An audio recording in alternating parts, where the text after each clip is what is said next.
After Lydia's passing, I became a shell of the man I once was.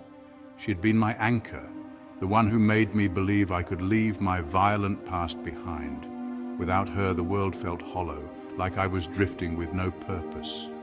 I'd tried to let go of the person I once was, Alex Cole, the ruthless enforcer feared by even the most hardened criminals. But her death left a void that nothing seemed to fill. Then, a few days after the funeral, a delivery arrived. Inside the box was a puppy, a little beagle with soulful eyes that reminded me of Lydia's gentleness. Her name was Luna.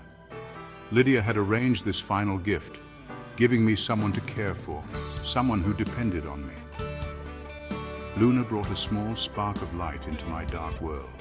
For the first time in days, I felt a flicker of hope. I started to believe that maybe, just maybe, I could keep going without losing myself entirely. One morning, I decided to take my 1969 Mustang out for a drive. It was a symbol of who I used to be, a reminder of a life I'd tried to leave behind. While filling up at a gas station, a group of young men, led by a brash thug named Ivan Markov, noticed my car. Ivan made a crude offer to buy it, but I refused, not liking his arrogant attitude or the look in his eyes. I thought nothing of it until later that night when Ivan and his gang broke into my house. They beat me down, destroyed my home, and in a final cruel act, killed Luna.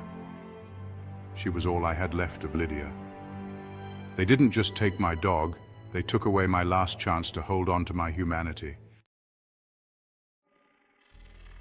I felt the person I'd tried so hard to bury start clawing his way back to the surface. The Alex Cole they'd awakened wasn't a man they could bargain with or intimidate.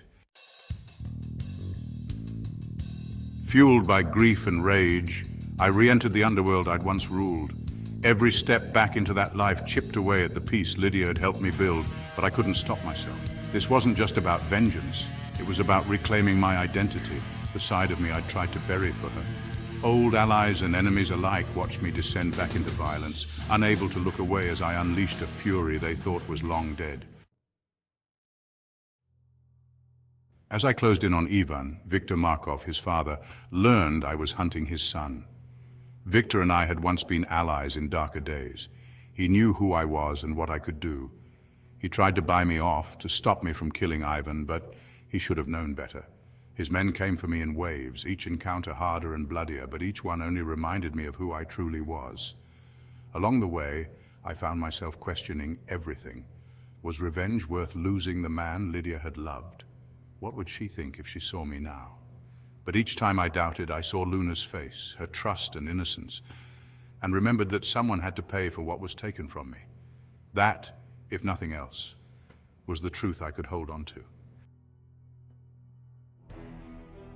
Finally, I caught Ivan. There was no grand speech, no moment of hesitation. I took him down, knowing that this was the end he deserved. Viktor, in a last-ditch attempt to stop me, came after me himself, but he too fell. By the time it was over, I had left a trail of blood and violence in my wake, but I'd done what I'd set out to do. In the aftermath, I looked around at the wreckage of my life. I was alone again, with no more enemies and nothing left to fight for. But in a strange way, I felt clearer, as though I'd stripped away every illusion I'd tried to build.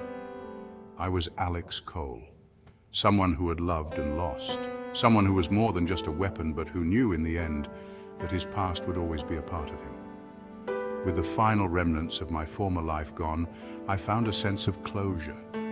I knew I could never return to who I'd been with Lydia, but I was no longer running from myself. And maybe, just maybe, I could live with that.